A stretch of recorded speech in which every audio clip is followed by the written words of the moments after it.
what brought me to Islam is me trying to convince someone else to become a Christian. So we see how that turned out. So I was living in Hollywood at the time, and I was a production manager for like TV and film, music videos, this and that. And I was very Christian, and I was like teaching Sunday school, all this. And there was a colleague of mine that worked on this HBO show with me, and he was Muslim.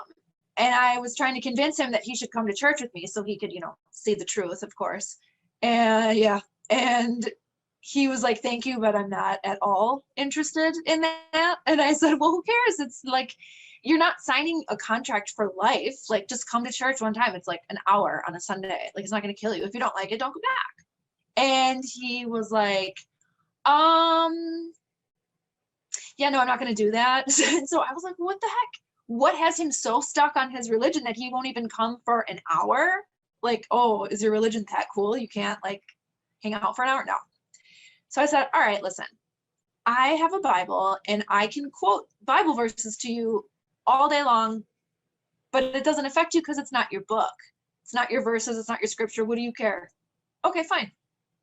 Give me your book. Give me this Quran or whatever it is that you're reading, your moon and stars worshiping book. And I said, let me read that. And then I'm going to use your text against you to prove to you why none of this makes sense. And this is why you should be Christian.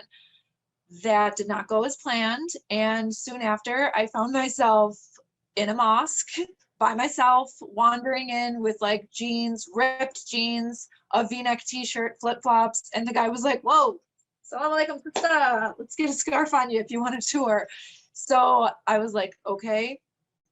And before I knew it, I was just blown away by the truth of this book that I was supposed to be using for research only.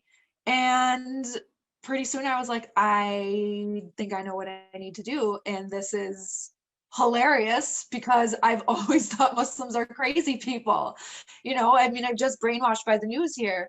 And, I didn't know anything about it. I thought they were just doing some like ritual stuff and blah, blah, blah. I didn't know what was going on. And so when I start reading the Quran, I see all these questions that I've had in Christianity for so long.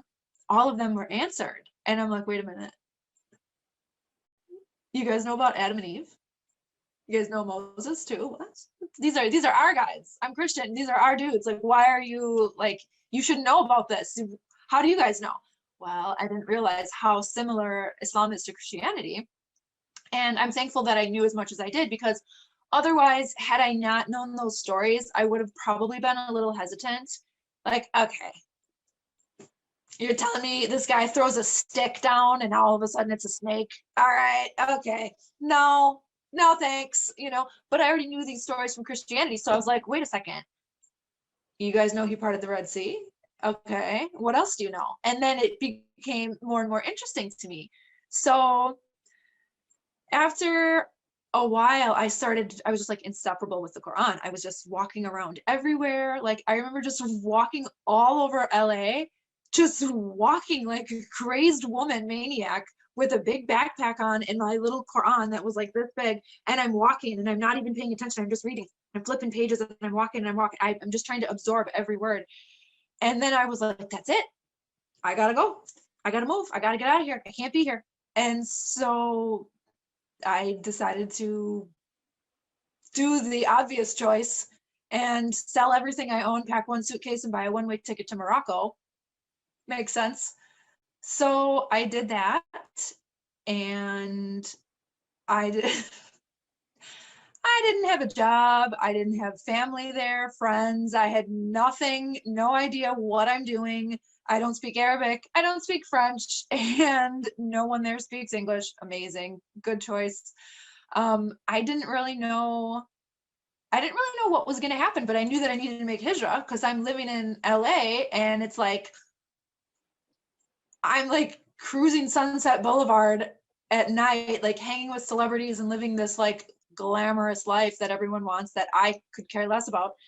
So I said, I gotta move. I gotta get out of here. And especially if I want to become Muslim for real, I cannot do that living in Hollywood. Like, it's never going to happen. My friends will never accept this. They'll tease me. I'll just be, you know, just a pile of nothing, because everybody's going to be like, okay, what are you, some wannabe Arab? Okay, you're Muslim, whatever, let's go out. You know, I knew that they weren't going to take me seriously. So I said, okay, that's fine. If my surroundings are going to change who I am, then if I want to change who I am, I should change my surroundings. So I did that, moved to Morocco, and decided to take my Shahada there in Casablanca, because I was almost done with the Quran, almost done. And I said, wait a minute, I want to wait. It took me like 2 weeks after I arrived to finish the rest of it, because I was like, everything makes sense, but I don't want to take the Shahada and become Muslim, because I know what a serious decision and life-changing statement that it is. You don't just like undo it and say, no, I was just kidding, I want to be Christian again. I knew that it was something very, very serious. So I said, well, I don't want to have this book that I'm 98% done with, and then I become Muslim, and all of a sudden the last, like, you know, chapter and a half, there's some little like, oh, by the way, this, and this. And then I didn't want to be stuck. So I said, okay, let me finish the whole entire thing, and then I will take my Shahada. So I did that. That was December 31st, 2010. So it's been over a decade now that I'm Muslim, alhamdulillah.